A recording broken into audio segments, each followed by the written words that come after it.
инновацийн суурийг гүнзгий судалсан ийм стартапууд орж ирж байна. Монголын зах зээл дээр эхнийхээ маркет лончинг хийснийхаа дараахан шууд олон улсын зах зээл рүү гарахад маш хурдан гарч чадах үс тийм стартапууд орж ирсэн байна.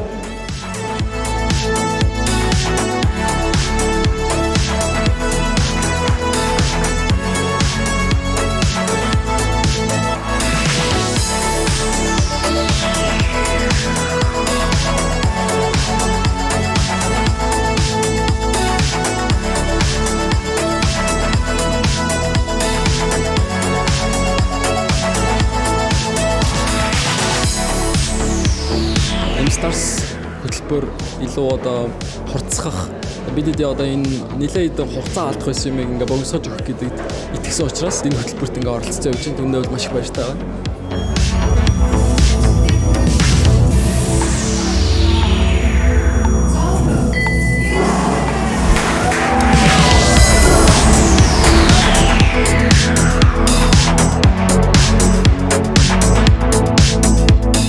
Удаагийн комфортод бол илүү яг юм зах зээл дээр байрш. Тэгээд яг ямар хуу шатн дээр байна гэдгээ нэн төрөнд бас онцлоё гэж бодож байгаа.